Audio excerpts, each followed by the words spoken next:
നിങ്ങളുടെ ചിന്തകളെ ഉലക്കുന്ന അടുത്ത ഭാഗം കേൾക്കൂ, ചിന്തിക്കൂ, കൂടാതെ സബ്സ്ക്രൈബ് ആൻഡ് ഫോളോ ചെയ്യൂ. നമസ്കാരം. രാമായണം നമ്മളെല്ലാവരും ഒരുപാട് തവണ കേട്ട കഥ. പക്ഷേ നമ്മൾ കേട്ടറിഞ്ഞ ആ കഥ തന്നെയാണോ യഥാർത്ഥ രാമായണം? ഒരു പക്ഷേ അല്ലായിരിക്കാം. അപ്പോൾ നമുക്ക് ഇതിഹാസത്തിൻ്റെ ഉള്ളറകളിലേക്ക്, അതിൻ്റെ ആത്മാവിലേക്ക് ഒന്നിച്ചിറങ്ങിച്ചെല്ലാം. നമുക്ക് നേരെ ഈ ഒരു ചോദ്യത്തിൽ നിന്ന് തന്നെ തുടങ്ങാം. രാമായണത്തിലെ യഥാർത്ഥ വില്ലൻ ആരാണ്? നിങ്ങളുടെ മനസ്സിലിപ്പോൾ ചില പേരുകളൊക്കെ വന്നിട്ടുണ്ടാവും അല്ലേ? രാവണൻ, കൈകേയി, മന്ധര. ആ പേരുകളൊക്കെ ഒന്ന് നിമിഷത്തേക്കൊന്ന് മാറ്റിവെച്ചേക്കൂ. കാരണം ഈ വിവരണം കഴിയുമ്പോഴേക്കും ഒരുപക്ഷെ നിങ്ങളുടെ ഉത്തരം തന്നെ മാറിയേക്കാം. അപ്പോൾ നമ്മൾ ഈ ഒരു യാത്രയിൽ എന്തൊക്കെയാണ് നോക്കാൻ പോകുന്നതെന്നില്ലേ? ആദ്യം തന്നെ നമ്മൾ വാൽമീകിയെക്കുറിച്ച് നമ്മൾ കേട്ടറിഞ്ഞതിലെ ചില തെറ്റിദ്ധാരണകൾ മാറ്റും. പിന്നെ കൈകേയിയും മന്ത്രയുമൊക്കെ ശരിക്കും വില്ലന്മാരായിരുന്നു എന്ന് നോക്കും. അതിനുശേഷം രാമായണത്തിൻ്റെ കാതലായ കർമ്മനിയമത്തെപ്പറ്റി സംസാരിക്കും. പിന്നെ വരും രാവണൻ, ഒരു പുതിയ കാഴ്ചപ്പാടിൽ. അവസാനം ഇതെല്ലാം കൂട്ടിയിണക്കി രാമായണം യഥാർത്ഥത്തിൽ എന്തിനെപ്പറ്റിയുള്ള കഥയാണെന്ന് നമ്മൾ മനസ്സിലാക്കും. ശരി, അപ്പോൾ നമുക്ക് ആദ്യത്തെ വിഷയത്തിലേക്ക് കടക്കാം. രാമായണം നമുക്ക് തന്ന ആദികവി വാൽമീകി. അദ്ദേഹത്തെക്കുറിച്ച് നമ്മൾ കേട്ടു വളർന്ന കഥകളൊക്കെ എത്രത്തോളം ശരിയാണ്? നമുക്കൊന്ന് നോക്കാം. നമ്മളിൽ മിക്കവരും സ്കൂളിലൊക്കെ പഠിച്ചത് വാൽമീകി ഒരു കാട്ടാളനായിരുന്നു, ഒരു കൊള്ളക്കാരനായിരുന്നു എന്നൊക്കെയാണല്ലേ. പക്ഷെ മൂലഗ്രന്ഥം എന്താ പറയുന്നതെന്നറിയോ? വാൽമീകി സ്വയം പറയുന്നത് താനൊരു ദ്വിജൻ, അതായത് ഒരു ബ്രാഹ്മണനായിരുന്നു എന്നാണ്. വഴിതെറ്റിപ്പോയ, ധർമ്മത്തിൽ നിന്ന് വ്യതിചലിച്ചു പോയ ഒരു ബ്രാഹ്മണൻ. നോക്കൂ, ഈ ഒരൊറ്റ തിരിച്ചറിവ് മതി രാമായണത്തെക്കുറിച്ചുള്ള നമ്മുടെ കാഴ്ചപ്പാടുകളെ മൊത്തത്തിൽ മാറിമറിയാൻ. അപ്പോൾ ഈ മാറ്റം അത് പെട്ടെന്നൊരു സുപ്രഭാതത്തിലുണ്ടായതല്ല. അതിൻ്റെ പിന്നിലൊരു കഥയുണ്ട്. സപ്തർഷികളെ കൊള്ളയടിക്കാൻ ശ്രമിക്കുമ്പോഴാണ് ആ വലിയ വഴിത്തിരിവുണ്ടാകുന്നത്. താൻ ചെയ്യുന്ന പാപത്തിൻ്റെ ഫലം താൻ മാത്രം അനുഭവിക്കണം, കുടുംബം അതിൽ പങ്കുചേരില്ല എന്നൊരു തിരിച്ചറിവ്. ആ നിമിഷമാണ് അദ്ദേഹത്തെ ഉലച്ചു കളഞ്ഞത്. ആ തിരിച്ചറിവാണ് വാൽമീകിയെ മാറ്റിയത്.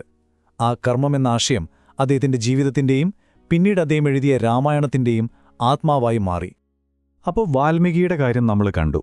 ഇനി നമുക്ക് രാമായണത്തിലെ ഏറ്റവും കൂടുതൽ തെറ്റിദ്ധരിക്കപ്പെട്ട അല്ലെങ്കിൽ ഏറ്റവും വെറുക്കപ്പെട്ട രണ്ട് കഥാപാത്രങ്ങളിലേക്ക് വരാം. കൈകേയിയും മന്ധരയും.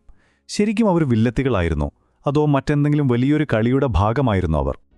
മൂലഗ്രന്ഥം പറയുന്നത് എന്താണെന്ന് വെച്ചാൽ, അവരുടെ പ്രവൃത്തികൾക്ക് പിന്നിൽ വ്യക്തിപരമായ വിദ്വേഷമായിരുന്നില്ല, മറിച്ച് രാമകാര്യം, അതായത് രാമന്റെ ജീവിതലക്ഷ്യം പൂർത്തിയാക്കുക എന്നതായിരുന്നു. രാമൻ കാട്ടിൽ പോകണം, രാവണനെ നേരിടണം, ലോകധർമ്മം പുനഃസ്ഥാപിക്കണം. ഇതെല്ലാം ഒരു വലിയ ദൈവിക പദ്ധതിയുടെ ഭാഗമായിരുന്നു. ആ പ്ലാൻ നടപ്പിലാക്കാനുള്ള കരുക്കൾ മാത്രമായിരുന്നു കൈകേയിയും മന്ധരയും. ഇതിലും വലിയൊരു തെളിവ് വേറെ വേണ്ട. സാക്ഷാൽ ശ്രീരാമൻ തന്നെ പറയുന്ന വാക്കുകൾ ശ്രദ്ധിക്കൂ. വനത്തിൽ വെച്ച് ഭരതനോടൊപ്പം കൈകേയിയെ കാണാൻ വരുമ്പോൾ രാമൻ കുറ്റപ്പെടുത്തുകയല്ല ചെയ്യുന്നത്. പകരം എന്താ പറയുന്നത്? അമ്മയുടെ യഥാർത്ഥ ഉദ്ദേശ്യം ഈ രാമനു മാത്രമേ അറിയൂ. ഇന്നുവരെ അമ്മ രാമകാര്യമല്ലാതെ മറ്റൊന്നും ചെയ്തിട്ടില്ല. ഒന്ന് ആലോചിച്ചു നോക്കൂ, എത്ര ആഴത്തിലുള്ളൊരു കാഴ്ചപ്പാടാണത്. കൈകേയിയുടെ കാര്യം പോട്ടെ, മന്ധരയുടെ കാര്യമോ?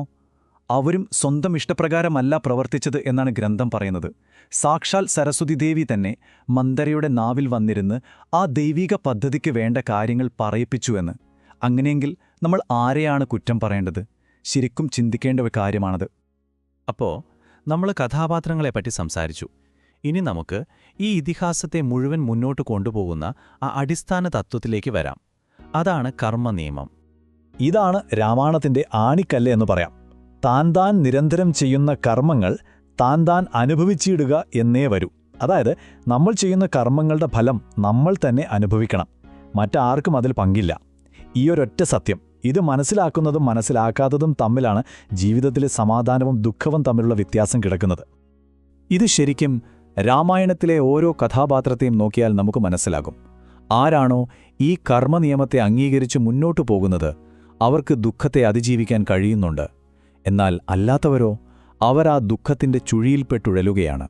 ഇതിനുള്ള ഏറ്റവും നല്ല ഉദാഹരണം ലക്ഷ്മണനാണ്. കഥയുടെ തുടക്കത്തിൽ രാമന് പട്ടാഭിഷേകം മുടങ്ങി കാട്ടിൽ പോകണമെന്നറിഞ്ഞപ്പോൾ ലക്ഷ്മണൻ ദേഷ്യം കൊണ്ട് വിറക്കുകയാണ്. സ്വന്തം അച്ഛനെ വരെ തടവിലിടാനും വഴിമുടക്കുന്നവരെയൊക്കെ കൊല്ലാനും തയ്യാറായി നിൽക്കുകയാണ്. എന്നാൽ പിന്നീട് രാമന്റെ ഉപദേശം കിട്ടിക്കഴിഞ്ഞപ്പോൾ എന്ത് സംഭവിച്ചു? അതേ ലക്ഷ്മണൻ തോണിക്കാരനായ ഗുഹനോട് വളരെ ശാന്തനായി പറയുന്നു, ഇതിൽ കൈകേയിയെയോ മന്ധരയെയോ കുറ്റപ്പെടുത്തിയിട്ട് കാര്യമില്ല, ഓരോരുത്തരും അവരവരുടെ കർമ്മത്തിന്റെ ചരടിൽ കെട്ടിയിട്ടിരിക്കുകയാണ്. നോക്കൂ, എന്തൊരു മാറ്റം! ആ തിരിച്ചറിവാണ് പ്രധാനം. ഈയൊരു പട്ടിക നോക്കിയാൽ കാര്യം കുറച്ചുകൂടി വ്യക്തമാകും. ഒരു സൈഡിൽ നോക്കൂ, രാമൻ, കൈകേയി, രാവണൻ പോലും. പിന്നീട് ഉപദേശം കിട്ടിയ ഭരതനും ലക്ഷ്മണനുമൊക്കെ ഈ കർമ്മനിയമം മനസ്സിലാക്കിയവരാണ്. അതുകൊണ്ട് തന്നെ അവർക്ക് തങ്ങളുടെ വിധിയിൽ വലിയ സങ്കടമില്ല.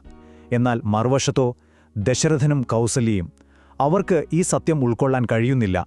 അതുകൊണ്ട് അവർ തീരാദുഃഖത്തിൽ ആണ്ടുപോകുന്നു. ഇനി നമ്മൾ വരുന്നത് ഈ ചർച്ചയിലെ ഏറ്റവും പ്രധാനപ്പെട്ട, ഒരുപക്ഷേ ഏറ്റവും കോൺട്രവേഴ്ഷ്യലായ ഭാഗത്തേക്കാണ്. രാവണൻ, നമ്മുടെയൊക്കെ മനസ്സിലെ ആ വലിയ വില്ലൻ. ആരായിരുന്നു യഥാർത്ഥത്തിൽ രാവണൻ? നമ്മൾ രാവണനെ ഒരു രാക്ഷസ രാജാവായിട്ടാണ് കാണുന്നത്. പക്ഷേ അദ്ദേഹം അത്ര നിസ്സാരക്കാരനായിരുന്നില്ല. പുലസ്ത്യ മഹർഷിയുടെ കൊച്ചുമകനാണ്. സാമവേദത്തിൽ വലിയ പണ്ഡിതനാണ്.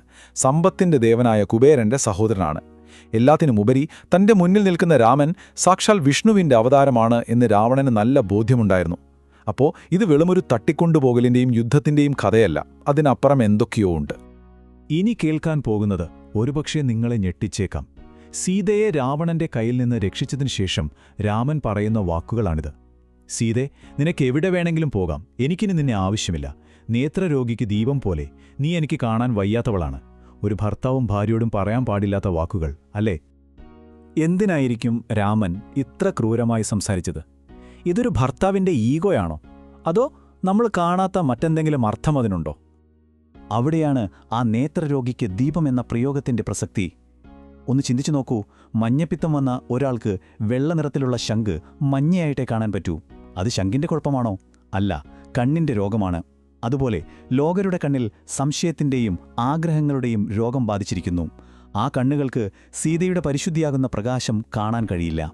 അപ്പോൾ രാമൻ സീതയെ അപമാനിക്കുകയല്ല, മറിച്ച് ഈ കളങ്കം നിറഞ്ഞ ലോകത്തിന് ഉൾക്കൊള്ളാൻ കഴിയാത്തത്ര പരിശുദ്ധിയാണ് നീ എന്ന് പറഞ്ഞ് അവളെ ഉയർത്തുകയാണ് ചെയ്യുന്നത്. അപ്പോൾ നമ്മൾ എത്തി നിൽക്കുന്ന പോയിന്റ് ഇതാണ്. മൂലഗ്രന്ഥമനുസരിച്ച് രാമനും രാവണനും ശത്രുക്കളായിരുന്നില്ല. അവർ തമ്മിൽ യഥാർത്ഥത്തിൽ ഒരു സംഘർഷവും ഉണ്ടായിരുന്നില്ല. രാമന്റെ ഓരോ നീക്കവും സീതയെ തട്ടിക്കൊണ്ടുപോയതുപോലും രാമന്റെ അവതാര ലക്ഷ്യം പൂർത്തിയാക്കാൻ വേണ്ടിയുള്ള ഒരു നാടകത്തിലെ രംഗം മാത്രമായിരുന്നു. രാവണൻ തന്റെ റോൾ ഭംഗിയായി അഭിനയിച്ചു, അത്രമാത്രം. അപ്പോ നമ്മൾ ഇതുവരെ കണ്ട ഈ പുതിയ കാഴ്ചപ്പാടുകളെയൊക്കെ ഒന്ന് ഒരുമിച്ച് ചേർത്താൽ രാമായണത്തിന്റെ മൊത്തത്തിലുള്ള ചിത്രം തന്നെ മാറും. രാമായണം എന്നത് നന്മയും തിന്മയും തമ്മിലുള്ള ഒരു യുദ്ധത്തിന്റെ കഥയല്ല. അത് കറുപ്പും വെളുപ്പുമല്ല, മറിച്ച് ഓരോ കഥാപാത്രവും, അവരെ നമ്മൾ നല്ലവരെന്നോ ചീത്തയെന്നോ വിളിച്ചോട്ടെ, അവരെല്ലാം അവരവരുടെ ധർമ്മമനുഷ്ഠിക്കുകയായിരുന്നു. എല്ലാവരും ഒരേ പ്രപഞ്ച നിയമത്തിന്റെ, ഒരേ ദൈവിക പദ്ധതിയുടെ ഭാഗമായിരുന്നു. അപ്പോൾ അവസാനിപ്പിക്കുന്നതിന് മുൻപ് ഈ ഒരു ചോദ്യം ഞാൻ നിങ്ങൾക്ക് മുന്നിൽ വയ്ക്കുകയാണ്. ഓരോ കഥാപാത്രവും ഒരു വലിയ നാടകത്തിൽ അവരവരുടെ ഭാഗം അഭിനയിക്കുകയായിരുന്നെങ്കിൽ രാമനും രാവണനും ഒരേ ദൈവിക ലക്ഷ്യത്തിന്റെ രണ്ട് മുഖങ്ങളായിരുന്നില്ലേ? ഒന്നുകൂടി ആലോചിച്ച് നോക്കൂ. ഒരുപക്ഷേ രാമായണത്തിലെ യഥാർത്ഥ വില്ലനെന്ന് പറയുന്നത് ആരുമില്ലായിരിക്കാം, നമ്മുടെ തെറ്റിദ്ധാരണകളൊഴികെ.